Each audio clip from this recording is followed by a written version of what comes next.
Imaginez que Dieu, en ce moment même, déverse ses bénédictions sur votre vie financière.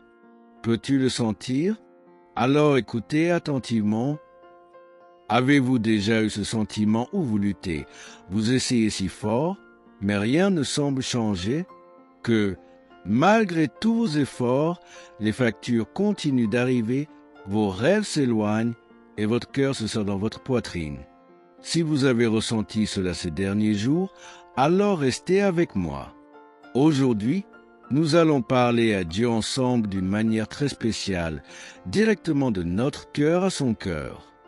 Et je veux que vous entendiez chaque mot comme si c'était Dieu lui-même qui parlait à votre oreille. Il sait, la vie semble parfois si parfaite, n'est-ce pas? Les beaux paysages, les lacs calmes, l'organisation impeccable. Mais à l'intérieur, de nombreux cœurs vivent des batailles silencieuses, notamment financières. Et il n'y a aucune honte à l'admettre. En fait, reconnaître notre besoin est la première étape pour expérimenter la transformation que Dieu a préparée pour nous. La prospérité, ma chère, n'est pas seulement une question d'argent. La prospérité, c'est avoir la paix quand on pose sa tête sur l'oreiller. Il est salutaire de se promener dans les rues de Genève, Lausanne, Zurich, en sentant le vent frais sur son visage.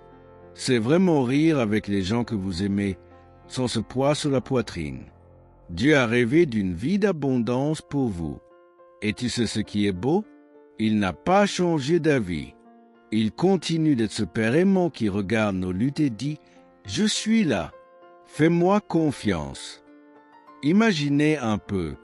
Vous tendez vos mains et sentez la douce pluie des bénédictions de Dieu tomber sur vous. Chaque goutte apporte une solution, une nouvelle idée, une porte qui s'ouvre, une force que vous ne saviez même pas avoir. Alors maintenant, tel que tu es, sans masque, sans hôte, allons-nous lui parler? Cher Père, me voici, le cœur ouvert. Tant de fois j'ai essayé seul et je me suis senti petit, perdu, mais aujourd'hui je reconnais, j'ai besoin de toi. Les dettes s'accumulent, le salaire suffit à peine pour commencer le mois, les agents de recouvrement n'arrêtent pas d'appeler. Et parfois, Père, je regarde autour de moi et tout ce que je vois, c'est un désert sans fin. Mais ta parole me promet que là où je vois un désert, tu vois un jardin fleuri. C'est pourquoi, avec foi, je te demande, entre maintenant, Seigneur, dans mon histoire. Cela touche tous les domaines de ma vie financière. Apportez votre provision surnaturelle. Des chemins ouverts où je ne vois aucune sortie. Soulève-moi avec ta main forte, restaure ma dignité, fortifie mon courage. Je sais, Père, que je ne suis pas seul. Et même quand tout semble perdu, tu travailles dans les coulisses pour moi. Transforme mes pleurs en danse. Transformez cette lutte en témoignage. Je regrette chaque erreur, chaque choix hâtif. Pardonne-moi, Seigneur, si j'ai blessé quelqu'un, si je n'ai pas agi comme j'aurais dû. Purifie mon cœur, renouvelle mon espoir. Je te donne ma vie, mes finances, mes rêves, tout est à toi, et je crois, aujourd'hui, une nouvelle histoire commence. Ressens-le maintenant, c'est comme si une lumière commençait à briller à l'intérieur de vous.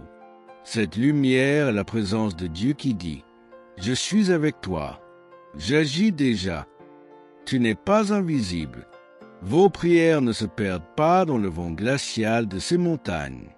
Ils vont directement au trône du Père qui a déjà envoyé la réponse.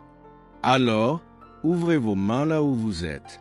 Recevoir, prospérité, sagesse, abondance, bonheur et surtout une paix que le monde ne peut pas donner.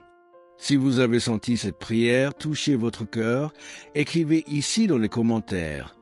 Je reçois et prends possession de ma victoire, parce que déclarer la victoire est le premier pas pour la vivre. Et rappelez-vous, ceux qui plantent la foi récoltent des miracles. Que Dieu vous bénisse richement. Et on se retrouve à la prochaine prière avec encore plus de témoignages à partager. À bientôt, mon ami.